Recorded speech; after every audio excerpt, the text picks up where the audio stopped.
Hi guys, welcome back to my channel. ಎಲ್ಲರೂ ಹೇಗಿದ್ದೀರಾ? ಎಲ್ಲರೂ ಚೆನ್ನಾಗಿದ್ದೀರಾ ಅಂತ ಅನ್ಕೋತೀನಿ. ನಾನು ಕೂಡ ತುಂಬ ಚೆನ್ನಾಗಿದ್ದೀನಿ. So for the first time fruit ಮತ್ತು ವೆಜಿಟೇಬಲ್ ಮಾರ್ಕೆಟ್ಗೆ ನಾವು ಹೋಗ್ತಾ ಇದ್ದೀವಿ. This is KR market.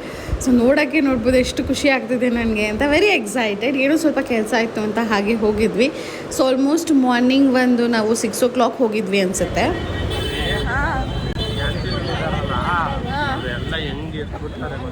ಅಲ್ಲ, ಇದ್ರಲ್ಲಿ ನೋಡಿದ್ದೀನಿ ನಾನು ಇನ್ಸ್ಟಾಗ್ರಾಮಲ್ಲಿ. ಎಷ್ಟೋ ಮಾರ್ ಅಂತ ಹೇಳ್ತಾರೆ, ಅದರಲ್ಲಿ ಒಂದು 2 ಮಾರು ಎತ್ತೇ ಬಿಡ್ತಾರೆ.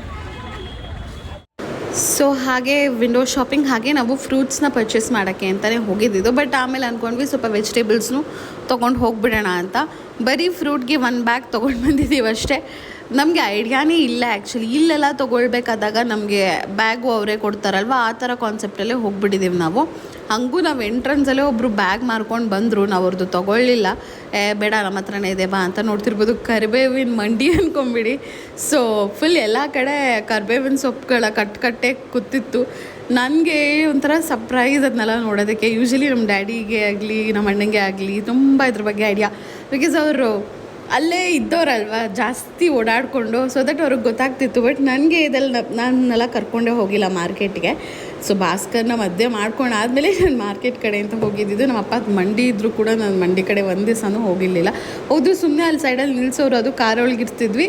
ಅವ್ರೇನೋ ಅವ್ರ ಕೆಲಸ ಮುಗಿಸ್ಕೊಂಡು ಬರೋರು, ಹಂಗಾಗ್ತಿತ್ತು. ಸೊ ನೋಡ್ತಿದ್ದೀರಲ್ಲೆಲ್ಲ ಫ್ರೂಟ್ ಮಾರ್ಕೆಟು. ಮಾವಿನಕಾಯಿ ಸೀಸನ್ ಬೇರೆ ಆಗಿಬಿಟ್ಟಿದೆ. ಮಾವಿನ ಹಣ್ಣು, ಇದು ಸಪೋಟ ಮಂಡಿ ಅಂತೆ. ಆಕ್ಷನ್ ಎಲ್ಲ ಕೂಡ ಆಗುತ್ತಂತೆ, ಬೈ ಮಾಡೋದು ಅದೆಲ್ಲ ನೋಡಬೇಕಂದ್ರೆ ಇನ್ನೂ ಸ್ವಲ್ಪ ಟೈಮ್ ಹೋಗ್ತಿತ್ತು. ಬಟ್ ನಾವು ವರ್ಕಿಂಗ್ ಡೇಸಲ್ಲಿ ಹೋಗಿದ್ವಿ, ಟೈಮ್ ಅಷ್ಟು ಇರಲಿಲ್ಲ. ಸೊ ದಟ್ ಬಂದ್ಬಿಟ್ಟು ನೋಡಿ, ನೇರಳೆ ಹಣ್ಣು ಬಂದಿದೆ, ಸಣ್ಣದು. ಇನ್ನೂ ಸೀಸನ್ ಶುರು ಆಗ್ತಿದ್ದಂಗೆ ದಪ್ಪ ನೇರಳೆ ಹಣ್ಣೆಲ್ಲ ಬರುತ್ತಂತೆ. ನನಗಿದ್ರೆ ಹಣ್ಣಿನ ಹೆಸರೇ ಗೊತ್ತಾಗಿರಲಿಲ್ಲ. ಬಟ್ ತುಂಬ ಜ್ಯೂಸಿ ಆ್ಯಂಡ್ ವಾಟರ್ ಕಂಟೆಂಟ್ ಇರುತ್ತೆ. ಸಪ್ಪೆ ಇದು. ಇದಕ್ಕೆ ಉಪ್ಪು ಖಾರ ಹಾಕೊಂಡು ತಿಂದರೆ ತುಂಬಾ ಚೆನ್ನಾಗಿರುತ್ತೆ. It is called water apple ಅಂತ. ಸೊ ಅಲ್ಲೇ ಪಕ್ಕದಲ್ಲಿ ಫಿಶ್ದು ಯಾವುದೋ ಒಂದು ಗೊಡೋನ್ ಥರ ಆಯಿತು. ಸೊ ಸ್ವಲ್ಪ ಫಿಶ್ದು ಎಲ್ಲನೂ ಇಟ್ಕೊಂಡೆ. ಸೊ ಕೆಲವು ಕಡೆ ರೀಟೇಲಾಗೂ ಕೊಡ್ತಾರೆ, ಕೆಲವು ಕಡೆ ಹೋಲ್ಸೇಲೇ ತೊಗೋಬೇಕು. ಮಿನಿಮಮ್ 5-10 kgs ಹಂಗೆ ತೊಗೋಬೇಕು. ಕೆಲವು ಕಡೆ ಹೋಲ್ಸೇಲ್, ಲೈಕ್ ಏನು ಒಂದು ಎಕ್ಸಾಂಪಲ್ ವಾಟರ್ಮೆಲನ್ ತೊಗೋತೀರಾ ಅಂದರೆ ಒಂದು ವಾಟರ್ಮೆಲನ್ ಎಲ್ಲ ಒಂದೊಂದು ಕಡೆ ಕೊಡೋಲ್ಲ, ಇನ್ನೊಂದು ಕಡೆ ರೀಟೇಲು ಇರುತ್ತೆ, ಕೊಡ್ತಾರೆ. Look at this cutest fruit ಅಂತಲೇ ಹೇಳ್ಬೋದು. ಅದಕ್ಕೆ ಬುಟ್ಟಿ ಥರ ಕಟ್ಕೊಂಡು ಬಂದಿದ್ದಾರೆ. ಅದು ಎಷ್ಟು ಮುದ್ದಾಗಿ ಕಾಣ್ತಿತ್ತು ಗೊತ್ತಾ ನೋಡೋದಕ್ಕೆ. ಸೊ ನೋಡ್ತಿರ್ಬೋದು, ನಾವು ಮೂಸಂಬಿ ತೊಗೊಳ್ಳೋಣ ಅಂತ ಹೇಳಿ ಈ ಲಾನ್ಗೆ ಬಂದ್ವಿ. ಫ್ರೂಟ್ಸ್ ತೊಗೊಳ್ಬೇಕು ಅಂತಲೇ ಮೇಜರ್ ನಾವು ಬಂದಿದ್ದು.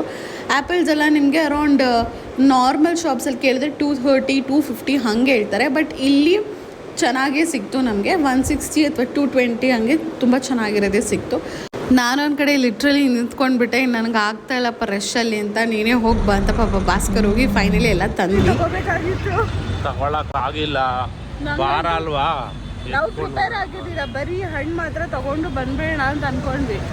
ಬಟ್ ತರಕಾರಿ ಎಲ್ಲನೂ ಫ್ರೆಶ್ ಆಗಿ ಚೆನ್ನಾಗಿತ್ತು. ಮಾರ್ಕೆಟಲ್ಲಿ ಚೆನ್ನಾಗೇ ಇರುತ್ತೆ, ಬಟ್ ನಮಗೆ ಗೊತ್ತಿರಲಿಲ್ಲ. ಸೊ ನಾಳೆ ಬರ್ತೀವಿ. ಮತ್ತೆ ಆಶ್ರಮ ರೋಡಲ್ಲಿ ಬರ್ತೀವಲ್ಲ, ಅಲ್ಲಿ ಮಾವಿನ ಹಣ್ಣೆಲ್ಲ ತುಂಬ ಚೆನ್ನಾಗಿ ಹಾಕಿದ್ರು. ಸೊ ಯೂಶ್ವಲಿ ಪಾಪುಗೆ ಬಾದಾಮೇ ಕೊಡ್ತೀವಿ ನಾವು, ಅಥವಾ ಆಲ್ಫೋನ್ಸಾ.